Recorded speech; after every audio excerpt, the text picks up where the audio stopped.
sound of boots crunching against ancient brittle stone echoed through the cavernous chamber, each step reverberating like a heartbeat in the still, suffocating air. The crew of the Vanguard moved cautiously, their helmet lights cutting through the oppressive darkness. Dust motes danced in the beams, stirred by their passage, as if the air itself resented their intrusion. Captain Elias Vance led the way, his jaw set in a grim line, his gloved hand resting on the grip of his sidearm. Behind him, the rest of the team followed, scientists, engineers, and soldiers, each one burdened by the weight of the unknown. The chamber was vast, impossibly so, its walls disappearing into shadows that even their advanced equipment couldn't penetrate. Strange, angular carvings adorned the walls, their patterns intricate and alien, glowing faintly with a bioluminescent hue that pulsed like a dying heartbeat. The air was thick with an unplaceable tension, a sense of being watched, though no eyes could be seen. It was as if the chamber itself was alive, aware of their presence. "Captain," Dr. Lenora Kyle whispered, her voice barely audible over the faint hum of their equipment. She was the team's lead xenolinguist, a wiry woman with sharp eyes that seemed to miss nothing. She gestured toward a massive structure at the center of the chamber, a monolithic construct that rose from the floor like a jagged black tooth. Its surface was smooth and featureless, save for a single seam that ran vertically down its middle. That has to be it." Elias nodded, his gaze fixed on the monolith. It radiated an aura of ancient power, a silent testament to a civilization long dead. The Vanguard had stumbled upon the ruins by accident, their survey mission to this barren, uncharted world yielding far more than they'd bargained for. The ruins were unlike anything humanity had ever encountered, older than the oldest known alien civilizations, their architecture defying conventional understanding. And at the heart of it all was this monolith, this archive. "All right," Elias said, his voice steady despite the unease gnawing at his gut. "Let's get to work. Cale, see if you can interface with it. Carter, secure the perimeter. I don't want any surprises." The team sprang into action, their movements precise and practiced.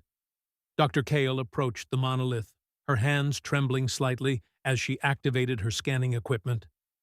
The device emitted a soft hum, its display flickering with streams of data as it analyzed the structure. Around her, the other scientists began setting up their own equipment, their voices low and hurried as they exchanged observations. The soldiers, meanwhile, spread out, their weapons at the ready, their eyes scanning the shadows for any sign of danger. As Kyle worked, the monolith began to respond. The faint glow of the carvings on the walls intensified, their patterns shifting and flowing like liquid light. The seam in the monolith's surface began to widen, a thin line of blinding white light spilling forth. The air grew heavy, charged with an almost electric energy that made the hairs on the back of Elias's neck stand on end. "Captain," Kyle said, her voice tight with a mix of awe and fear. It's opening." Elias stepped closer, his hand tightening on his sidearm. The seam widened further, revealing a hollow interior filled with a swirling, iridescent mist. Within the mist, shapes began to coalesce. Symbols, images, fragments of text in languages both familiar and alien. The archive was speaking, its message unfolding before them like a tapestry woven from the collective knowledge of countless civilizations. Kyle's eyes widened as she began to decipher the symbols, her mind racing to make sense of the flood of information. This is incredible," she murmured. "It's a repository of knowledge, a record of everything. Every civilization that's ever existed, every triumph, every failure. It's all here." Elias felt a chill run down his spine. And why would they leave something like this behind? Kale didn't answer immediately. Her fingers danced across her tablet, her brow furrowed in concentration. As she worked, the symbols began to shift, forming coherent sentences in a language she could understand. Her face paled as she read the words, her breath catching in her throat. "Captain," she said, her voice trembling, "you need to see this." Elias stepped closer, his eyes narrowing as he read the translation on her tablet. The message was simple, yet its implications were staggering. "Beware the sleeper that dreams." "What the hell does that mean?" Elias asked, his voice low and tense. Kyle shook her head, her eyes wide with fear. "I don't know. But there's more. It's a warning.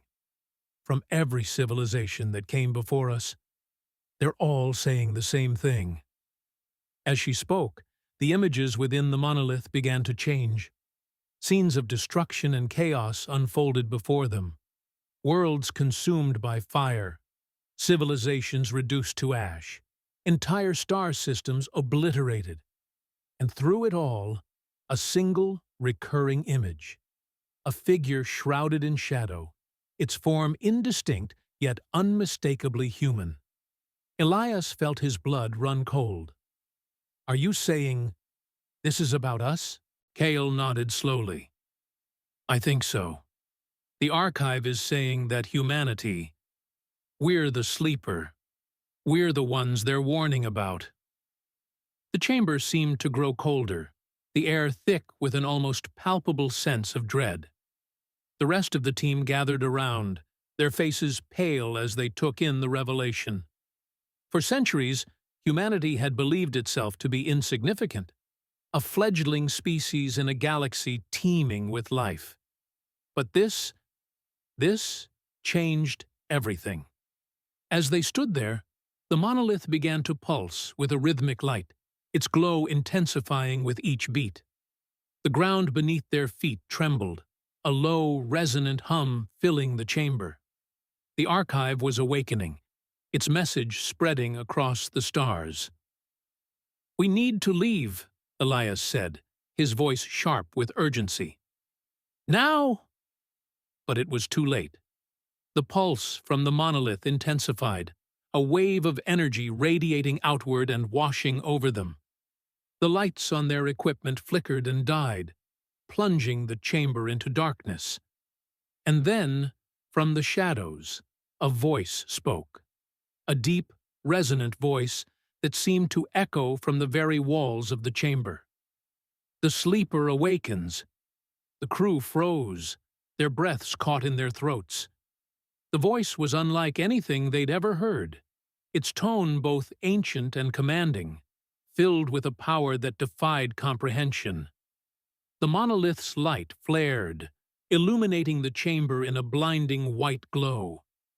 And then, as suddenly as it had begun, the light faded, leaving them in silence. Elias's heart pounded in his chest as he activated his helmet light, his gaze sweeping the chamber. The monolith was still, its glow dimmed to a faint flicker. But the sense of unease remained, a heavy weight pressing down on them. "Everyone, back to the ship," Elias ordered, his voice firm. "We're done here." The crew didn't need to be told twice. They gathered their equipment and made their way back through the ruins, their movements hurried and tense. As they emerged into the harsh light of the planet's surface, the Vanguard loomed before them, its sleek, angular form a welcome sight. They boarded the ship in silence, their minds racing with the implications of what they'd discovered. As the Vanguard lifted off, leaving the desolate world behind, Elias couldn't shake the feeling that they'd unleashed something far beyond their understanding. The archive's warning echoed in his mind, a chilling reminder of humanity's hidden past. Beware the sleeper that dreams. And somewhere, deep within the void of space, something stirred.